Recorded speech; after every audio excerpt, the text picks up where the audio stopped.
thank you for joining us today to review Amazon's first quarter of 2019 and talk about advertising platform and industry insights.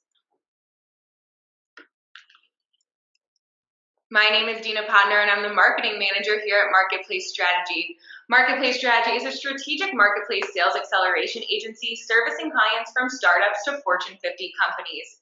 We manage more than $1.5 billion in Amazon revenue across a variety of categories, from grocery to personal care, home improvement, electronics, furniture, and many more. Our team includes strategists, designers, writers, and advertising specialists trained and focused exclusively on Amazon. We'd like to take a second here to promote our next webinar series. It's going to be a Prepare for Prime Day virtual summit that's going to be hosted across 2 days on May 8th and 9th. You will be receiving a link to register in the follow-up email, so we encourage everyone to do so because this will have incredible content that you will not want to miss. Before we get started, I just want to go over a few housekeeping items. If for any reason you have to step away or miss a portion of the webinar, the entire session recording and slide deck will be sent out as an email follow-up. On the GoToWebinar control panel, you may ask any question that comes up during the webinar, and we will be answering all of them via email follow-up after the presentation concludes. If you would like to email me to send any additional resources or questions, please do so. There is my email below. Presenting today, we have Ashley Long, our lead advertising strategist, and Sam Jennings, our lead client strategist and co-founder. To give you an idea of today's agenda, we are going to start by going over some platform updates that happened on Amazon in Q1. Then we will move into advertising enhancements, and then industry happenings, and then what is to come in Q2 and the look ahead. To get started, I'll hand it off to Sam. Thanks, Dina. All right, so first off, we're going to kind of jump into some platform updates. So this is going to be, across Seller Central, Vendor Central, and Brand Registry. Just some different things that have happened in Q1 that are definitely notable for brands to make sure that they're either utilizing or prepared for. All right, so the first one, so this is a Seller Central specific platform update. So this is called Voice of the Customer. This is a new beta reporting tool that helps sellers visualize kind of the customer experience that is happening for their catalog. This also helps kind of meet Amazon's customer service standards that they kind of adhere their sellers to as well. So really, the idea here is that the post-sale data and information that Amazon gets is really kind of the crux of their ecosystem. If they didn't get this data from Amazon, through returns, refunds, customer service chats and calls, messages that they're receiving from buyers, product reviews, kind of all of the above, they wouldn't be able to, shift either their kind of buying experience or the products that they're selling and different things like that. So, it's very important that they get this data, and now kind of for the first time ever on the seller platform, they'll be providing that data to the seller in kind of an easy way to understand how their products are performing in the consumer's eyes. So really, it's important to note that none of the information in this dashboard is going to be affecting seller privileges. So this isn't something where if you get a certain score, you're going to be kicked off Amazon or your listings are going to be shut down or anything like that. But what is important here is that by looking at these different metrics, you can understand different things of how you're being perceived by the consumer, how you're being perceived by Seller Central, and these might be kind of some indicators as to potentially if certain product listings are going to get suspended or you're going to be in bad standing for receiving negative feedback and things like that. So overall, this really helps with, from a seller standpoint, understanding customer feedback at a macro level and really kind of giving a full breakdown of all of your listings on the platform and how each one is performing, but then also allowing you to dig in at a micro level. So you can kind of see an example of the dashboard there on the right, where you can basically see how the whole catalog's performing, but then you can also get into that actions area where you can dig into why you might have a poor listing and what you can potentially do about it in order to kind of rectify any issues that are happening. So just to kind of give a little bit more details around this, there's two metrics in the platform that are really the most important. So the first one is the NCX rate. So this is the negative experience rate. And it basically shows how many orders from your total sales for a specific ASIN are leading to negative customer reports. So negative customer reports can happen in a lot of different fashions, but this is kind of giving you the health of each individual ASIN in the consumer's eyes. The second one is the CX health report, or metric, I'm sorry. So this compares the NCX rate that you have compared to other ASINs from competitor listings. So basically taking two similar items and showing how you stack up versus a competitor. So this is really valuable so you can kind of see how your products are comparing to other products within your category. So overall, I mean, this is a super helpful beta that we're kind of digging into for different brands. And it's really a really strong step in the right direction to give sellers more of a connection to the end consumer, understanding how they can shift in the ways that they're selling, shift their marketing strategy and their content, and also even kind of inform their product strategy if they need to make updates to the product based on the feedback they're getting here. So this is kind of another win for sellers when it comes to kind of the vendor central versus seller central, features. The next feature here is Amazon Live. So this is going to be something that could be used by vendors and sellers, but kind of the main point of what we want to talk about here is a little bit more seller focused. So on these live shows, Amazon hosts talk about different products. They demonstrate different items that are for sale on Amazon, very similar to kind of a QVC type of format.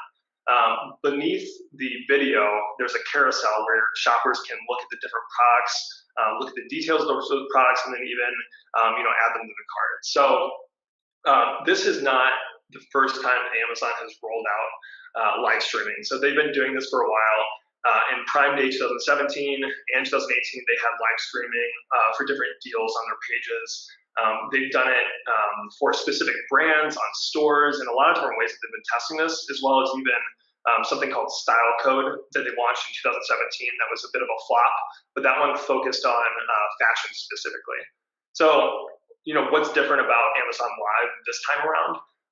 Kind of the core differentiators are that there's going to be multiple streams running at any given time. So consumers can browse different streams, look at the different products that they're showing, and kind of find something that they're interested in rather than only having one stream to choose from.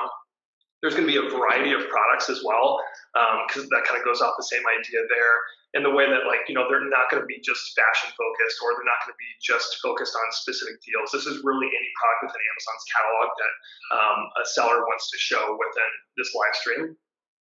Another big difference too is previously the hosts that were doing these shows were basically dedicated hosts that Amazon was using, whereas now they're really putting the control in the brand's hands to be able to create their Amazon Live streams via an app called the Live Creator app. So again, kind of giving more power to sellers to be able to promote their products in different ways.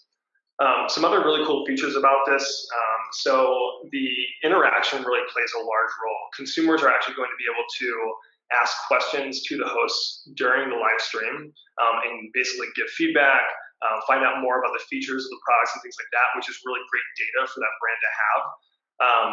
You're going to be able to boost your videos. So this is very similar to Facebook boosting, where you can kind of promote your videos to show above others.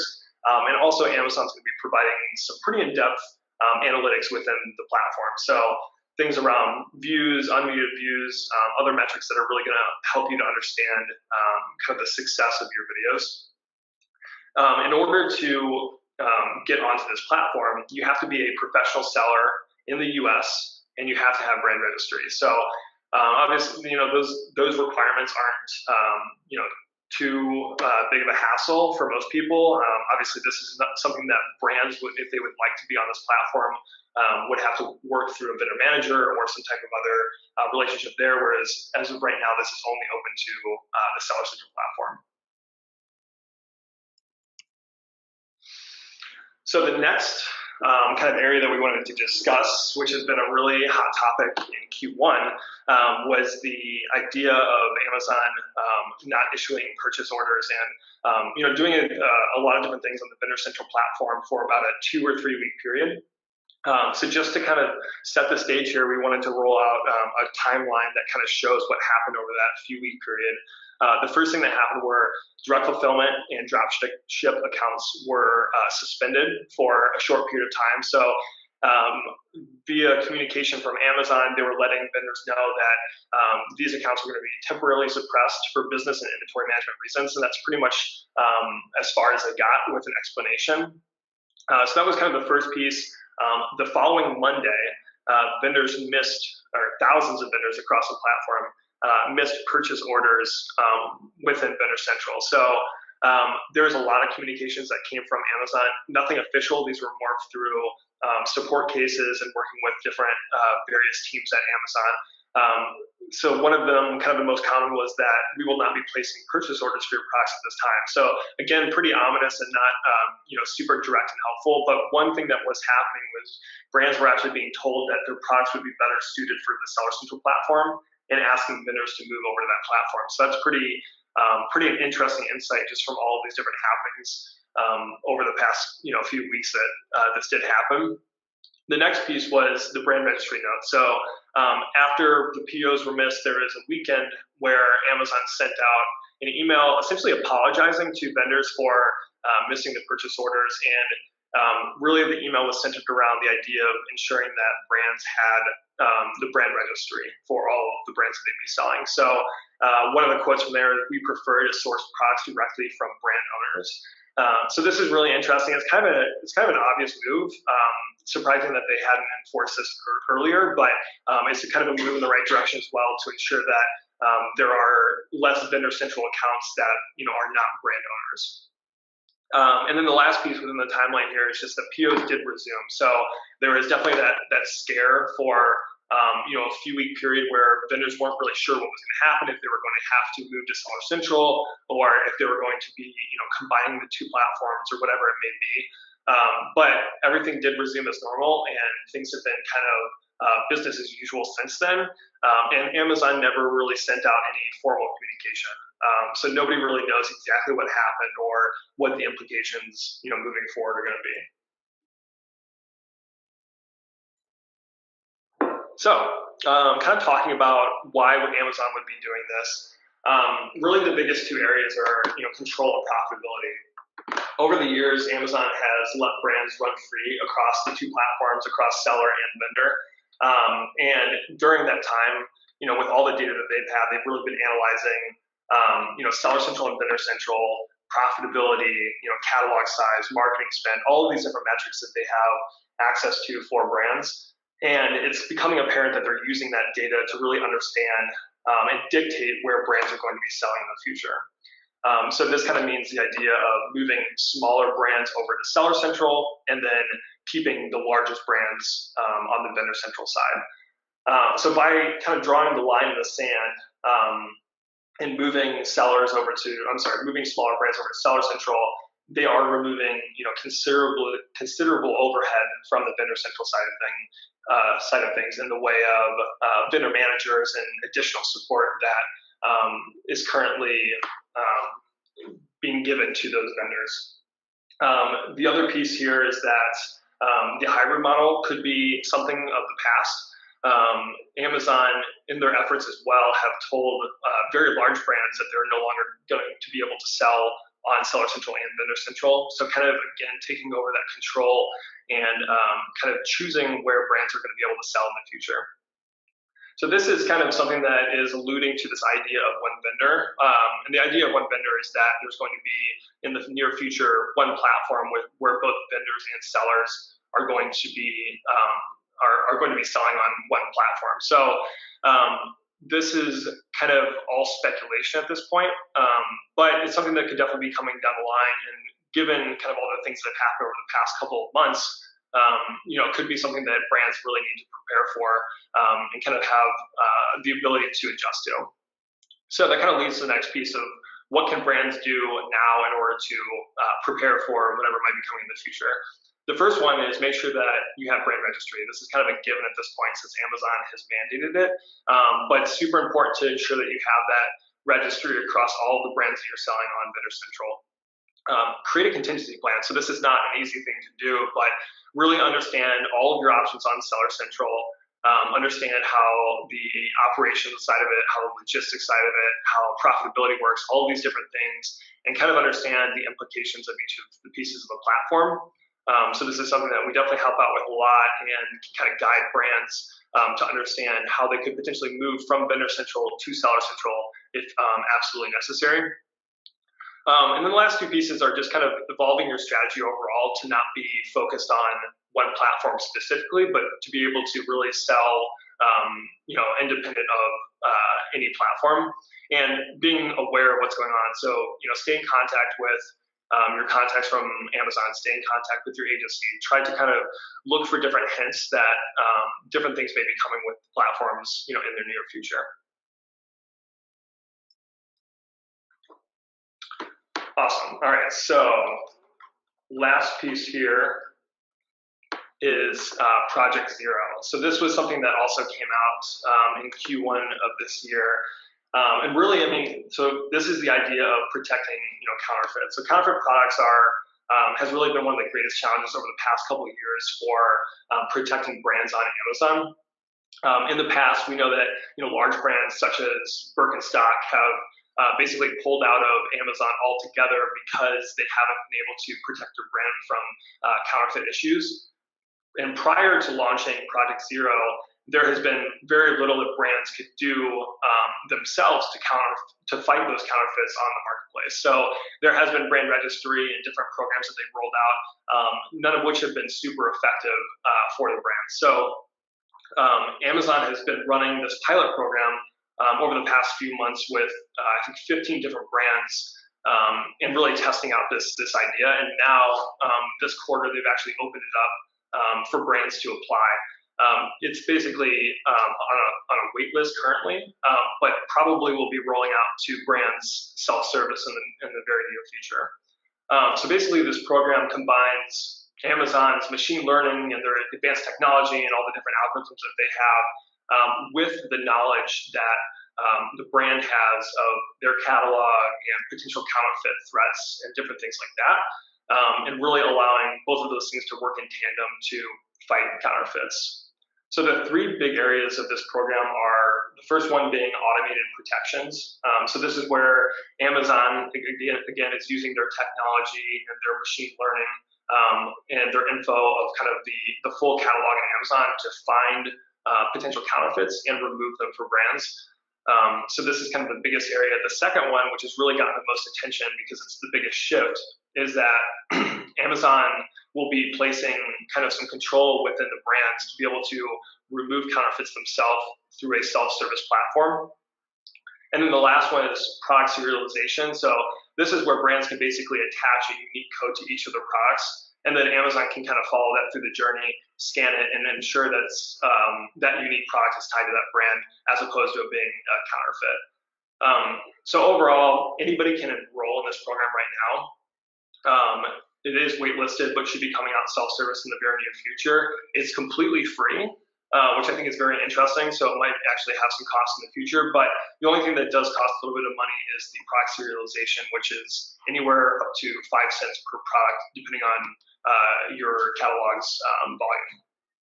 A couple other notes here. I think it's important to outline the idea of what a counterfeit is. So a lot of brands, when they hear brand registry and they think of Project Zero and things like that, they're thinking about unauthorized resellers, MAP violators, copy infringements, different things like that. This is specifically only for counterfeit products where another company has basically stolen the exact look of your product and is selling it on Amazon. But overall, this is a very, very positive move in the right direction for Amazon.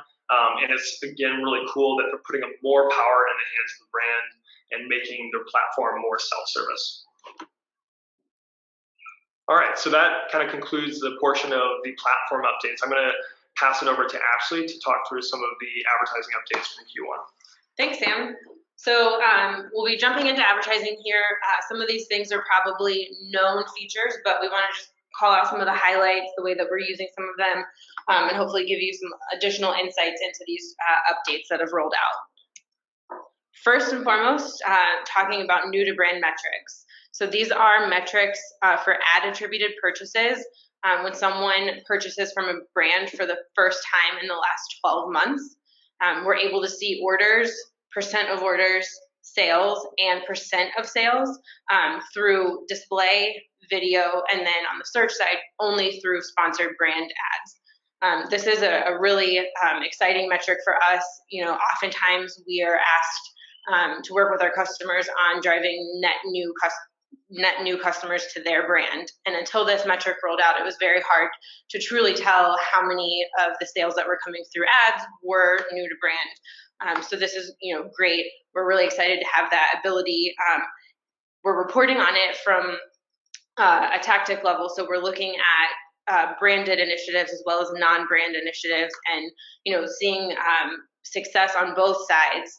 Our first kind of instinct was that we would see a lot on the non-brand side, driving those new to brand, but we're also seeing success at the same level or even higher percentages for brand coverage. So if this is not a metric you're looking at this point, it's definitely something that should be looked at and really helps tell the story of what is the overall cost of acquiring new customers on Amazon and how are our initiatives driving new customers. So definitely really exciting. The next piece that we're going to talk about is bidding and targeting. So here is a screenshot of the different bid settings that are available as well as placement multipliers. So on the bidding side, there's dynamic bids down only, dynamic bids up and down, as well as fixed bids. I think it's important to note that the down only is the default for campaigns created before January 1st.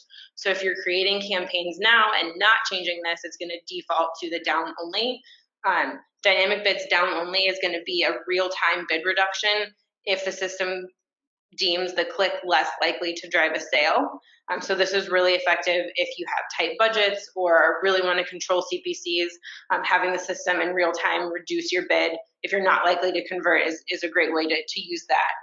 The dynamic bids up and down is also a real-time bid adjustment where the system will increase your bid if you're more likely to convert a sale and decrease the bid if you're less likely to convert. It's important to note that with the bidding up, it will bid up to 100% increase for top of search and up to 50% for other placements. This is an area that we're definitely seeing success and really more and more campaigns switching to the dynamic bids up and down. It's really helping us control our CPCs and really drive additional sales and reach. The last bid setting is the fixed bids, where the exact bid that you're using is what's going to be used in the auction. There will be no adjustments. This isn't where we've put a lot of our emphasis. Since the changes rolled out, we've really been testing what down only and what up and down only can do for our clients, and we're seeing use cases for both. So strongly recommend testing the different bid settings to make sure that you're optimizing your campaign performance. With this, there's also placement multipliers. So bid plus was replaced with adjust bids by placement, and this allows advertisers to increase bids for top of search placements as well as product page placements. It's important to note that your base bid is going to be what's used for rest of search, so you're not able to control that at this time. But with the adjustments by bid placement, we're able to bid up to 900% increase to influence our ad placement on either top of search or product pages. And this is something that we're definitely testing and really seeing success with, especially for products where we really want the emphasis in our ads to show on top of search. Leveraging that up to 900% increase is a great way to remain competitive and really try to influence more of your ads showing on top of search versus the product page. The next piece we'll talk about are the improvements to automatic targeting. So this one is a really great, I think, improvement to automatic targeting for a few reasons. First and foremost, just level of visibility. So any campaigns that are automatically targeted that were created before this rollout, you're unable to see any level of detail in terms of performance other than your key metrics. With the rollout of these improvements, we're now able to see performance at 4 different line items on how the ad is matched to customer searches. And those are substitutes, close match, loose match, and compliments, which are shown here in the screenshot.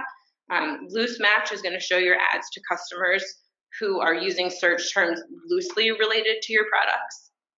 Close match is going to show to shoppers using search terms closely related to your products. Substitutes are going to show for shoppers viewing detail pages of products that are similar to yours, and compliments are going to show to shoppers viewing detail pages of products that are complementary to yours. So that can get a little bit confusing, but the great piece here is that you not only see your performance metrics by each of these, you're also able to control the bids at each of these levels and even see different bid recommendations from the platform. This is a great way to really get more out of your automatic campaigns, have more robust optimizations and tighter bid control.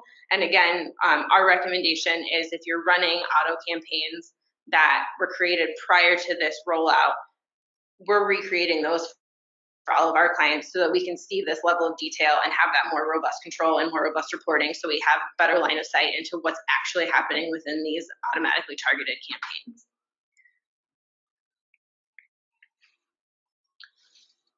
Next, we'll talk about some of the additions to the manual targeting. So the product targeting capabilities for both ASINs and categories. For ASIN, or individual product targeting, once you've input the products you want to advertise, you'll get a suggested list of products, or you can use the search field to search for specific products that you want to advertise against. We're finding success both in defensive coverage as well as offensive coverage. You can use this to target competitor ASINs and get your products in front of people who may not be familiar with your brand or with your product, but are familiar with the competing product. You can also use this for new product launches, when new versions of your products are rolling out, targeting the old product. So if someone's not familiar with something new that you are rolling out, you can target your old products, have your ad show on those pages, and kind of show them another offering. In doing that, you'll hopefully also keep competitors from showing up in those placements. So kind of twofold usage there. On the category side, similar to seeing a list of suggested products, you can see a list of suggested categories that are based on the relevance to your ad. Or similarly, you can search for a specific category or browse the full list of categories available for targeting. A further refinement on this side that's great is you can refine by brand, by price range, or by star rating. So if there are a certain subset of brands within a category that you feel are most relevant, or if you only want to show in relation to products of a certain price point or products of a certain star rating, you can use those refinements on the category targeting to get even more granular and targeted with this. A couple things that we'd like to note here. These capabilities were only previously available through product display ads, so it's really interesting to see those roll out on the sponsored product side. We're starting to do testing for our clients on kind of comparative campaigns. So where we were running product display ads for either particular ASINs or particular categories, we're creating those same campaigns through the sponsored product side to really compare overall reach, overall cost, and performance. And in some cases, depending on the category, we're actually seeing lower CPCs, which we anticipated, but higher reach through the sponsored product and even a lower ACoS. So definitely encourage you to consider testing that as well to see if you can drive more sales, more reach at a lower cost through the sponsored product piece versus the product display. Now we're going to switch gears a little bit from the search side of things and talk about some reporting updates that are available through DSP. So this first report here is the Temporal Insights reports. This is a retail report, so it's not specific to DSP. It'll be overall sales, but it's only available through the DSP platform. These reports are really great in showing overall trends. So giving you more line of sight into things like hour of day and month of the year. So the screenshot at the top is a look at hour of day for the last 28 days, really giving you insight into which hours of the day you're driving the most sales, so that you can know, on the search side, if your campaigns are capping, that you may need to increase budgets to be online and actively showing your ads later in the day when more of your sales are coming through. You can also use the monthly reports to see trends and seasonality, which can really help with, overall budgeting and seasonality flighting as you prepare your overall kind of strategies for the next few months, the next few quarters. The next report is an order frequency report. Again, still a retail report, only available through DSP, but full kind of sales view. And what this is helping you understand is repeat orders. So the circular graph on the left is an indication of overall orders, with the blue piece there being the number of repeat orders. This is, a great line of sight into overall repeat orders, but I think the time between repeat orders that's shown on the right is definitely a little bit more impactful and really helps you understand how soon after someone purchases from you do they make another purchase. Again, this can be very helpful in flighting of campaigns and determining how aggressive or non-aggressive you need to be with your marketing, and different levers that you can pull with an understanding of how frequently someone is likely to be a repeat purchaser.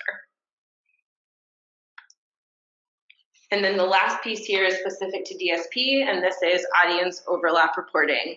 So typically we're using these reports to uncover new opportunities for targeting. There's a couple different features that we're looking at here. So the first is size indicators. So that's going to show the audience size relative to other audiences on Amazon.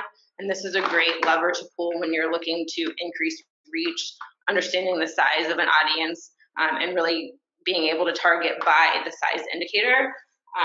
The next is the overall overlap score. So what this is going to do is indicate how similar the overlapping audience is to someone in an audience you're already targeting. So this is going to help find new audiences that are very, very closely related to the audience you're already targeting based on the overlap score, and can really give you another lever to pull in reaching new customers through DSP advertising. Awesome. Thanks, Ashley. Okay, so next, so these are a little bit more high-level updates that have been happening kind of in the Amazon world, not as tangible as platform advertising updates, but still things that brands should be aware of and kind of preparing for as it relates to their overall strategy. So the first piece, this has been a huge topic in Q1, talking about kind of Amazon's private label brands versus just normal brands on Amazon. So I'm sure you've seen a couple examples of these, whether through your own searches or just floating around online, people talking about this topic. But Amazon has really been aggressive with putting their private label brands products in front of consumers, and sometimes kind of almost overshadowing products that consumers have organically gotten to. So the top example there is a carousel that has been around for a while, where they're basically just showing off the different products as it relates to the non-branded term. This is pretty normal. It's not a big deal.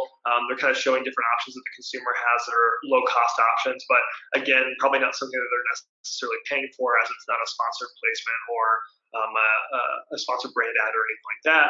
And then the two on the bottom there are a little bit more drastic, which is where Amazon was really, for a short period of time, targeting Energizer and showing pop-ups on mobile on top of their pages to push the Amazon Basics line, and even showing like really large banner ads on desktop. So overall, this has been something that's really been escalated over the past 3 months. It has been a topic of discussion. So some different stats that have kind of come to light that have been interesting. Amazon PL now accounts for over 1% of Amazon's total revenue, so it's been a pretty big focus for them, and they're starting to gain some traction. It also only takes Amazon about 3 months to create a private label brand, which is super interesting. They can be extremely nimble. They're typically leveraging another manufacturer's supply chain and their products and things like that. So for them, it's pretty easy and quick to be able to roll out a new brand. Something interesting that has been kind of taken notice of recently is that many of the brands are not really performing all that well. They have over 100 brands on Amazon that on Amazon that they own. And really the core like CPG, electronics, and household brands are the only ones that are finding success. So this is like your Amazon Basics, Solimo, Elements, different things like that. Whereas a lot of the other products that are in different categories have been kind of struggling to find their area of expertise. So this is an interesting insight. I mean, I think if you're in the CPG category, if you're in the consumables, electronics space, things like that, you kind of have to be hyper aware of kind of competition that's coming in from Amazon. If you're not in that category, I mean, you still definitely need to be aware, but I think you have a little bit of a leg up. And at the end of the day, it's just important to remember the fact at the bottom here that 7% of searches on Amazon are coming from non-branded keywords. That really creates a level playing field in the sense that as a brand, you kind of own your destiny, and as long as you are pulling all the different marketing levers that through content, through creative, through advertising, you should be able to beat out these private label brands, especially because there's areas where Amazon really lacks, especially from a PDP optimization standpoint. So this is just something that brands need to continue to be on the lookout for, to understand new entrants to their categories, whether they be Amazon private label or other competitors that are popping up. The next big piece here is kind of a shift in focus. So this has been something that's kind of happened over the past year or so that I think a lot of people have taken notice of, is that Amazon's really no longer focused on top line revenue. They've really shifted their focus to profitability, especially on a SKU by SKU basis. And this kind of goes into the whole conversation of can't realize a profit or crap items, and other different areas where Amazon's kind of being a little bit more specific as to the different products that they want to be selling on their platform, especially on the 1P side where they have more control over that. And also another big shift here is that they've been putting a lot of more resources towards the 3P side of things. So we talked about this a little bit earlier in the idea of kind of the 1P to 3P transition that a lot of brands are making. But these two different theories here kind of go hand in hand.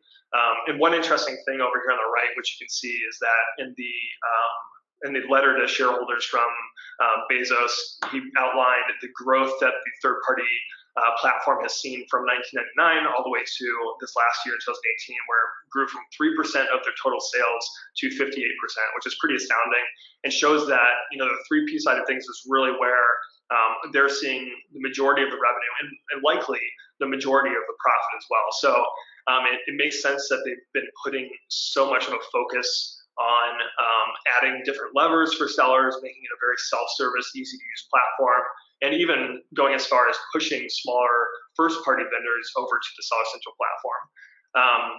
From the brand standpoint, Seller Central is very advantageous as well, which I'm sure is a big factor of the growth that we're seeing. It's a very low barrier to entry platform. Anybody can sign up. If you're a brand owner and you have trademark, you can also get brand registry, which is super important for the platform and having success. And then also, the idea that not only are you getting all of these new business entrants, you're also stealing brands away from the 1P side. Even very large brands who have made a decision to shift over to seller, whether it be profitability or price control, or the recent scares with Amazon removing purchase order for a couple weeks. So this is kind of something that's actively happening right now, and definitely worth keeping an eye out on. Something just to call out here, these aren't things that necessarily happen in Q1, but every single day, Amazon is coming out with new features, whether they be really minute or larger things, like the live streaming or the customer share of voice report that we looked at earlier. So some different things here. Subscribe and save is now on seller. There's more coupon options. You can run lightning deals for Prime Day and otherwise. They have the early reviewers program, which is very similar to the Vine program. They have giveaways on their platform, and also I think one of the biggest selling points is the more nuanced reporting that they have, where you get traffic, you're getting conversion rate, you're getting buy box percentages, things like that aren't really available on the 1P side. So there's a lot of different things happening here, and I think it's just important, as we mentioned earlier, to definitely vet Seller Central as a potential option for your brand, and just be wary of kind of all the different things that are happening from a higher level where Amazon's really putting more focus on here due to the growth that they're seeing, but also on kind of like more of a micro level of, how your products are performing on 1P and, potential advantages you might be able to gain on the Seller Central side. And lastly is just another kind of interesting thing that's happening more within the search results and on product pages. So there's been a lot of cool things that Amazon's come out with over the past quarter that are helping consumers to aid in their kind of product research. So Amazon's very low funnel platform in the sense that consumers come to the platform when they know what they want to purchase. They're searching for something and then they're buying it pretty quickly within a few days or so. So what Amazon's trying to do is really open up the top of that funnel, which they've done very well through different advertising efforts like DSP and things like that, but also in the sense of providing more educational content to consumers. So rather than going to Google and searching for something like the example on the right here, best camera covers for your laptop, consumers can now find that content on Amazon, which is very interesting. And they're really going beyond the Amazon Choice badges and the Best Sellers badges to provide consumers more recommendations and reviews from people, and almost kind of like a social aspect to buying products and looking and browsing, which I think is super interesting. These are just a couple examples. On the right here, I think is most notable. This shoveler that you're seeing at the top there is actually showing on product pages below the fold, like right below the sponsored product carousel, where they're basically showing the most popular products for that specific search term.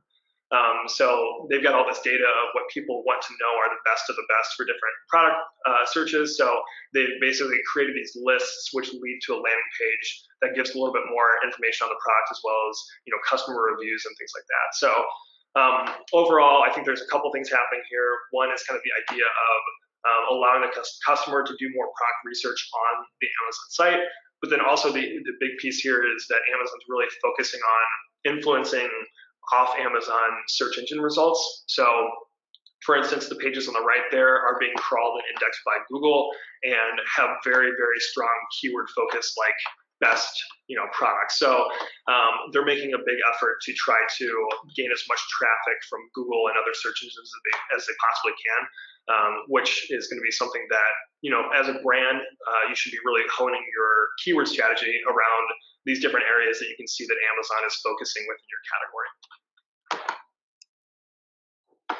Awesome. So now that we've looked at things that have been happening over the last quarter, we're going to do a bit of a look ahead and things that we think will be coming down the pike. So on the advertising side, we definitely believe there's going to be an increase in video and search.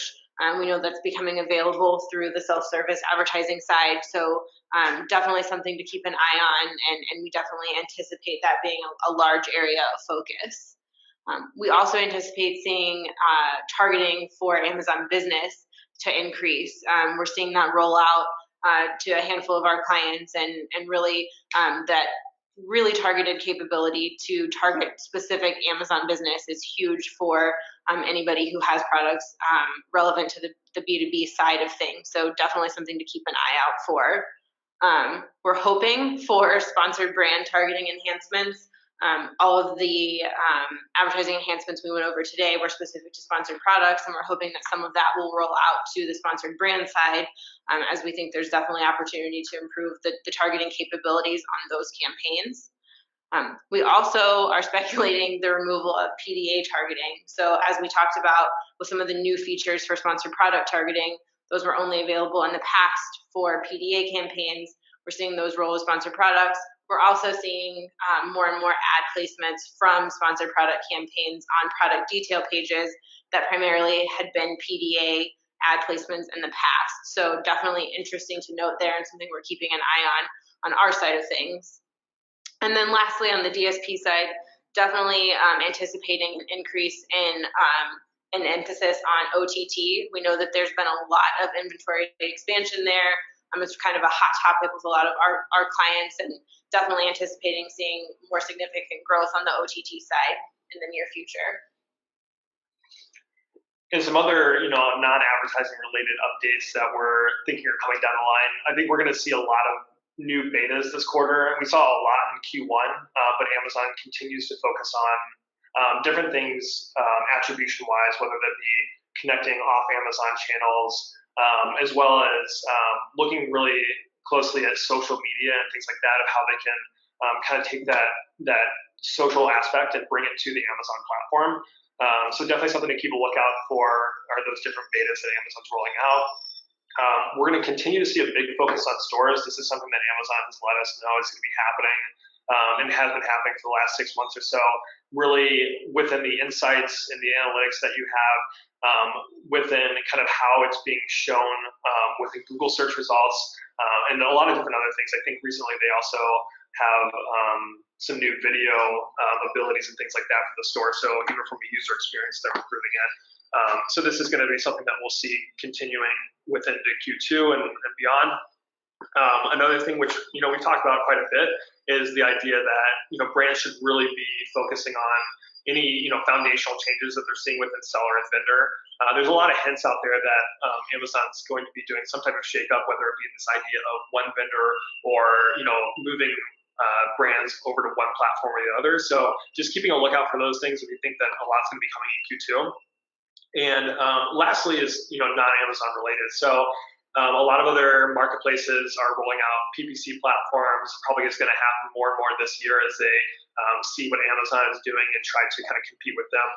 Walmart did roll out their self-service pay-per-click platform last week, which is something that is definitely interesting as you look at kind of your higher level e-commerce strategy and how that plays into it. I think if you have a strong Amazon strategy within Amazon advertising, you can kind of roll that out to other marketplaces like Walmart. Awesome. Well, thank you so much, Sam and Ashley. We really appreciate that. This is just a reminder that the recording and slide deck will be sent out as a direct email follow-up. And if you have any questions about this webinar, about your advertising strategy, or anything about optimizing your Amazon channel, please make sure to reach out to Sam or Ashley, and their emails are right there. Thank you so much, and have a great rest of your day.